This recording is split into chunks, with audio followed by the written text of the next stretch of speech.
¿Qué sucede en el país? Tendencias del acontecer nacional en Análisis Situacional.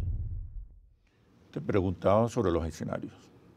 ¿Cómo gestionar, si llegase a producirse, cómo gestionar la protesta para que no se escape de las manos de la oposición?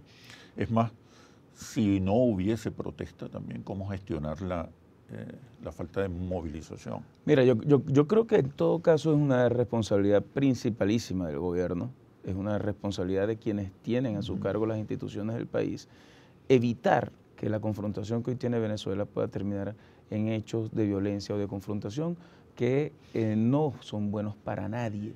No son la buenos oposición para el país. rechaza totalmente la violencia. Absolutamente, pero también creemos que hay una violencia institucional del gobierno cuando se le impide a la gente poder expresarse libremente. Todos los electores tenemos derecho a convocar el referéndum revocatorio si lo queremos hacer. Y lo que no puede ocurrir es que un horario impuesto por el Consejo Nacional Electoral o un número de máquinas reducido o un sitio lejano a donde yo pueda hacerlo me impidan que yo pueda expresar mi opinión. Entonces ha habido como un ataque sistemático por parte del gobierno a través del Consejo Nacional Electoral de impedir que la gente pueda libremente expresar su opinión. Los despedidos de la administración pública por haber firmado en el 1%, la campaña que tiene el gobierno para hacerle ver a los venezolanos que el referéndum revocatorio no es posible hacerlo, genera por supuesto una angustia en el venezolano que siente por su arraigo democrático que el voto puede ayudarlo a cambiar la realidad que estamos viviendo los venezolanos. Por tanto, yo creo que gestionar una crisis de este tipo no es una responsabilidad exclusiva de la Unidad Democrática ni de la oposición. Yo creo que es una responsabilidad muy grande del gobierno también, porque al final cuando tú le cierras todos los caminos democráticos al país, estás haciendo que la gente busque cualquier rendija para poderse expresar. Y ahí es cuando empiezan los desbordamientos. Y yo creo que más bien nosotros hemos hecho un aporte. Hasta ahora no ha habido desbordamientos significativos. A eso iba, Oscar. La gente está apostando a la paz, a la estabilidad. Yo creo que nosotros hemos hecho un aporte muy importante a que el país no se haya desbordado este año, porque hemos abierto una ruta democrática y electoral que está establecida en la Constitución, que es el referéndum revocatorio. Por eso a mí me causa mucha gracia. ¿Qué hacer si no hay referéndum? Me causa mucha gracia cuando el gobierno nos llama que estamos conspirando o golpistas, cuando quienes hemos abierto una ruta en la cual el país se ha esperanzado y por el que ha creído como una herramienta de cambio positivo, electoral y pacífico, es yo creo lo mejor que nos ha pasado a los venezolanos para evitar que una confrontación violenta termine hasta cobrando los factores vidas radicales humanas. dentro de la oposición que siempre han apostado al caos, a las rupturas, a las salidas violentas, están bajo control, se han incorporado a la estrategia compartida de la oposición. Mira, yo creo que hay una conducción muy seria en la Unidad Democrática.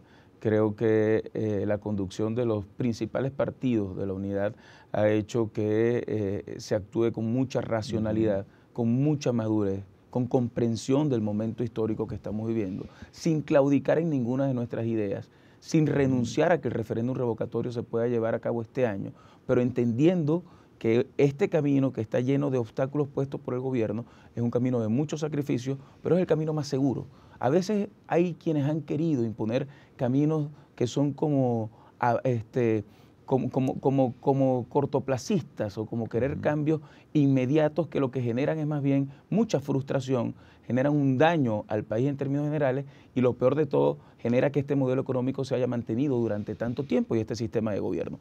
Yo creo que nosotros hoy estamos encaminados a que un cambio se pueda dar.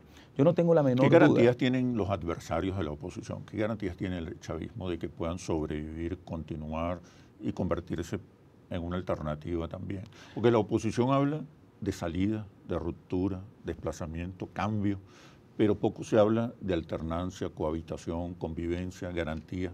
Bueno, yo creo que poco se habla de eso, Oscar, porque el gobierno no ha tenido dentro de su manejo semántico ninguna de esas palabras durante todos estos años. Se puede producir un diálogo, una mesa de negociación para garantizar la sobrevivencia y continuidad. Es evidente que el diálogo tiene que existir, pero el diálogo no puede ser para tratar de evitar que los venezolanos puedan expresarse en una cuestión que es absolutamente constitucional y que no entra dentro de ningún tipo de negociación ni de interpretaciones. La Constitución es la Constitución. La Constitución establece que el referéndum revocatorio debe ser a mitad de periodo. Estamos en el tiempo adecuado. Colombia nos acaba de dar un gran ejemplo en un proceso que se convocó con 5 semanas de anticipación, con muchos más electores, en un proceso manual, en una situación geográfica más compleja que la nuestra, y fueron a un proceso electoral cuya respuesta era sí o no, igual que el referéndum revocatorio. ¿Qué pasa si no se da el revocatorio? En apenas 1 hora tuvieron el resultado electoral, en apenas 2 horas el presidente de la República reconoció los resultados, y yo creo que eso reconocimiento de los es un ejemplo, de lado y lado. Bueno, pero es un ejemplo.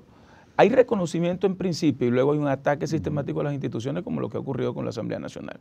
Yo no quiero ponerme escenarios en decir que el referéndum revocatorio no va, porque yo creo que al final ese es el escenario en el que quiere que el gobierno, que nosotros juguemos para desesperanzar a la gente. ¿En qué medida ustedes van a presionar con la calle? Bueno, yo creo que el 20% se convierte, el 26, 27, 28 de octubre, se convierte en una fecha vital para que el referéndum revocatorio se haga inevitable. Porque tú podrás imaginar lo que significa la movilización de millones de personas, supongamos 10 millones de personas en Venezuela, que durante 3 días están ejerciendo su derecho y presionando para que se les permita ejercer su derecho de convocar al referéndum revocatorio. Creo que el sistema que estamos haciendo, además de organización, de movilización popular, de veeduría internacional, de poder nosotros atender a toda esa gente y poder sistematizar nombres y apellidos de todas las personas que se van a acercar al proceso, va a ser muy importante para que esa movilización tenga un efecto de presión que sea inminente para que el referéndum revocatorio se pueda dar. De allí el miedo del gobierno y de allí la amenaza de actuar el Tribunal Supremo de Justicia, que se ha convertido en el bufete del gobierno. Se insiste en que el referéndum es imposible, técnicamente imposible realizarlo este año, hay que realizarlo en marzo, abril, quizás. Vuelvo con el caso de Colombia. No existe razón alguna, si los colombianos en 5 semanas pudieron hacer el proceso electoral en un proceso manual, si lo que dice Tibisay Lucena, que siempre se ha jactado y muy orgullosa. Es una institución del Estado. Claro, el Consejo Nacional Electoral, que muy ir orgulloso contra está. una decisión de una institución. Pero no hay ninguna razón lógica, porque ella misma ha convocado elecciones, el Consejo Nacional Electoral ha convocado elecciones con 5 o 6 semanas de anticipación, lo hizo 2 veces, cuando hubo el referéndum para la reforma constitucional, inmediatamente 1 mes y medio después hubo una elección similar para la reelección indefinida, y cuando murió Hugo Chávez, en apenas 43 días convocaron un proceso electoral. Pero si además es cierto que tenemos el sistema electoral más moderno, el más eficiente, el más confiable y el más transparente, no podrán decirnos entonces que en 70 días después de haber recogido la firma no puede hacerse el proceso referendario, que es lo que está solicitando la gente para poder ejercer efectivamente un cambio de gobierno. Ahora, había algo que se me quedó en el tintero de lo que tú me decías, que era el tema de cuáles son las garantías que tiene quienes están en el gobierno si en Venezuela llega a haber un cambio. No me gusta a mí hablar ni de rupturas ni de salidas. Me gusta hablar de cambio porque creo que es lo que la gente está esperando. Y el cambio tiene que tener estabilidad en sí mismo. Y yo sí creo que en Venezuela tiene que haber un gran acuerdo nacional entre todos los factores que nos permita transitar una ruta donde, a pesar de nuestras diferencias ideológicas, garanticemos que el país va a tener un camino y una senda de progreso para la gente, que es al final lo que debería ser el fin último de cualquier servidor público. No mantenerse en el poder como ha hecho el gobierno, tratar de convertirse en una hegemonía que, a pesar del daño que ocasionan, terminan generando una suerte de falta de alternabilidad que le hace mucho daño al país. O sea, ese acuerdo, ¿quién puede ir a un acuerdo nacional si está en juego el pescuezo? Mira, es la salida. No puede haber un acuerdo nacional garantizando el término del periodo constitucional y la realización de las elecciones presidenciales. Eso podría entrar en la mesa de negociación. Mira, yo creo que ese acuerdo. Yo creo que tiene que haber garantías. Y que le permite incluso a la oposición ir consolidando posiciones, convertirse en una alternativa e incluso presentar las propuestas para superar la crisis. Yo recuerdo perfectamente, Oscar, una conversación que tuve hace algunos años con un diputado del oficialismo, de los más, de verbo más agresivo, porque llegaba a ser profundamente ofensivo. Y en una de las conversaciones él me decía, mira, Guanipa, si ustedes llegan al poder nos van a perseguir. Exacto. Y yo le decía a él, mira, si nosotros llegamos al poder, lo que vamos es a normalizar al país y nunca más nadie podrá ser perseguido por sus ideas.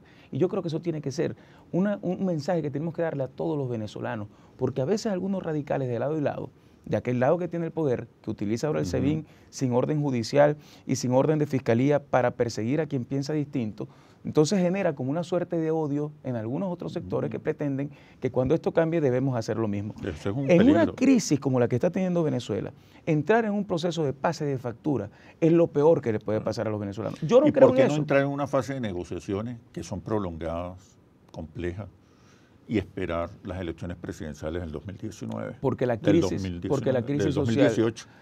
por dos razones. Primero, porque la crisis social, económica y política que está viviendo el país no aguanta. La gente está muriendo de hambre. Y la oposición tiene la propuesta, la capacidad. Mira, nosotros instrumentos tenemos para un plan que resolver. hemos presentado al país cuando Enrique Capriles fue candidato, que fue un plan de toda la unidad. Para este proceso eleccionario también propusimos un conjunto de leyes que hemos venido desarrollando en esta Asamblea Nacional, y yo sí creo que nos está faltando poderlo dibujar claramente al país para que el país sepa exactamente a qué atenerse con los cambios que puede significar un nuevo gobierno. Pero que en todo caso, nosotros lo que sí no podemos, aunque exista un proceso de diálogo, aunque exista un proceso de reencuentro entre sectores que no han tenido comunicación, entre otras cosas por el verbo muy encendido y agresivo que viene desde el oficialismo, creo que, por supuesto, no podemos renunciar a que el cambio se dé. El referéndum revocatorio dejó de ser un instrumento de la oposición y es ya un instrumento de todo el pueblo venezolano que genera una esperanza dentro de un caos de vida que le está tocando vivir a la gran mayoría. Quiero que abordemos ahora el tema de la ley, del proyecto de ley o de la reforma de la ley orgánica de telecomunicaciones. ¿Cómo no? Ya venimos. ¿Qué sucede